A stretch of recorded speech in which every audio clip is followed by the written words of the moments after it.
வணக்கம் உறவுகளே, நான் உங்கள் மதுசூதன். இந்த பதிவு கனடாவில் இருக்கிறார்களுக்கு மிக முக்கியமான பதிவு. என்ன விஷயம் என்றால், கனடாவில் 5 நாள் சுற்றுப்பயணமாக மார்க் கார்னி அவர்களும் வெளிவிவகார அமைச்சர் அனிதா ஆனந்த் அவர்களும் தரித்திருந்த போது பல வர்த்தகர்களை கண்டு கதைத்து பல உடன்படிக்கைகள், அரசு உடன்படிக்கைகள் இந்தியாவோடு உத்தியோகபூர்வமாக மேற்கொள்ளப்பட்டிருக்கிறது. அதில் மிக முக்கியமான வர்த்தக உடன்படிக்கை, பல பில்லியன் கணக்கான உடன்படிக்கை ஏற்படுத்தப்பட்டிருக்கிறது. இரு நாடுகளுக்கும் இடையிலே நட்புறவோடு முதலீடுகள், எனர்ஜி, எரிவாயு, எரிபொருள், யுரேனியங்கள், கரிமங்கள், ஏஐ தொழில்நுட்பங்கள் என்று பல துறைகளுக்குள்ள இந்த ஒப்பந்தங்கள் மல்டி பில்லியன் முதலீடாக இது கணிக்கப்பட்டிருக்கிறது. கனடா இந்தியாவினுடைய புதிய உறவுகளை மேம்படுத்தும் முகமாகவும் வீழ்ந்து போன பொருளாதாரத்தை மீளெழுச்சிக்கு உட்படுத்துகின்ற வகையிலும் நியூ பார்ட்னர்ஷிப் என்ற தொனிப்பொருளில் மார்ச் 2, 2026 இரு தலைவர்களும் இரு வெளிவிவகார அமைச்சர்கள் முன்னிலையில் பல எம்ஓயுக்களை சைன் பண்ணியிருக்கிறது வர்த்தகத்துக்காக. இதுக்காக மிக முக்கியமாக ஃப்ரீ ரேட் அக்ரிமெண்ட் உருவாக்கப்பட்டிருக்கிறது. அதாவது இனி இந்தியாவிற்கும் கனடாவுக்கும் சுதந்திர வர்த்தகம், தடை இல்லாத வர்த்தகம். இதனால் 2 நாடு நன்மை அடைய போகிறது. முதலே இந்தியா சொல்லிவிட்டது, நாங்கள் எனர்ஜிக்கான பசியிலே இருக்கிறோம், எனர்ஜி ஹாங்க்ரி.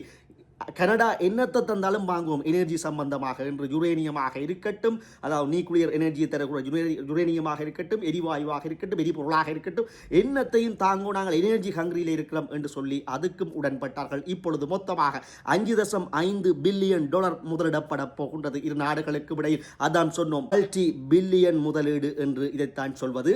அதில் என்னென்ன துறைகள் என்று பார்த்தோம்னா, மிக முக்கியமாக எனர்ஜி, அதாவது சக்தி வளத்துக்கு, அடுத்த மினரல்ஸுக்கு, அடுத்தது டெக்னாலஜிக்கு, ஏஐ தொழில்நுட்பத்துக்கு, கலாச்சாரங்களை வளப்படுத்துகிறதுக்கு, அடுத்தது டிஃபென்ஸுக்கு, மிக முக்கியமாக இந்தியாவோட பாதுகாப்பு சம்பந்தமாகவும் இந்த உடன்படிக்கை மொத்தமாக $5.5 பில்லியன் பெறுமதியான உடன்படிக்கை முதலீடுகள் இங்கே கொட்டி குவிக்கப்பட்டிருக்கிறது. இதிலே அடுத்த ஒரு மைல் கல்லாக சுமார் 2.6, அந்த $5.5 பில்லியன்ல சுமார் $2.6 பில்லியன் என்னத்துக்கு பயன்படுத்த போயினோம்டா, யுரேனியத்தை வாங்குறதுக்காக.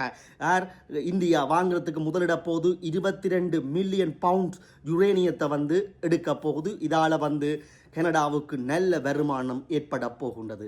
இந்த கனடாவில் இருக்கிற சஸ்கச்சுவான் மாகாணம் தான் கனடாவிலேயே மிகவும் அதிகமான யுரேனிய படுக்கையை கொண்டிருக்கிறது, யுரேனிய இருப்பை கொண்டிருக்கிறது. ஆகவே இந்தியா 2027 2035 மட்டும் இந்த இருக்கிற 22 மில்லியன் பவுண்ட்ஸ் இந்த யுரேனியத்தை வேண்டதுக்கு அக்ரிமெண்ட்டை போட்டிருக்கிறது. சுமார் 2.6 பில்லியனை அதுக்குள்ள முதலிட்டிருக்கு. ஆகவே மொத்தமாக 5.5 பில்லியன் மல்டி பில்லியன் எம்ஓயுக்கள் சைன் பண்ணப்பட்டிருக்கிறது. மும்பையிலே இந்திய பெரும் தொழில் அதிபர்களோடு மார்க் கார்னி அவர்கள் பேச்சுவார்த்தையில் ஈடுபட்ட ஒப்பந்தங்கள் நிறைவேற்றப்பட்டிருக்கிறது.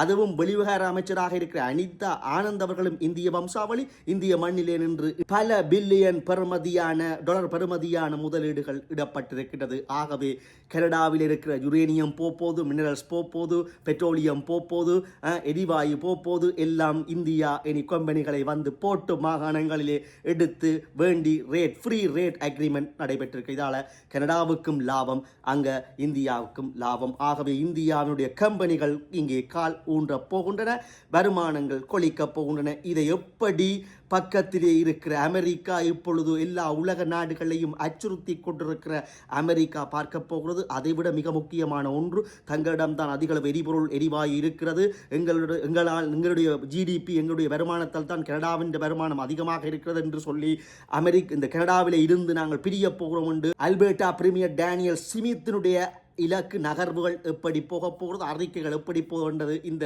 ஒப்பந்தங்களுக்கு பிறகுதான் தெரியும். அதை விட அமெரிக்க அதிபருடைய நகர்வு எப்படி இருக்க போகிறதான் தெரியும். ஆம் உறவுகளே, விரும்பியோ விரும்பாமலோ உலகத்தினுடைய பெரும் எழுச்சி மிக்க சக்திகளாக சீனாவும் இந்தியாவும் இருக்கிறது. இதை நாடித்தான் இப்பொழுது உலகங்கள் ஓடிக்கொண்டிருக்கின்றன. மேலத்திய நாடுகள் எல்லாம் ஓடி ஒப்பந்தங்களை போட்டுக்கொண்டு வருகின்றன.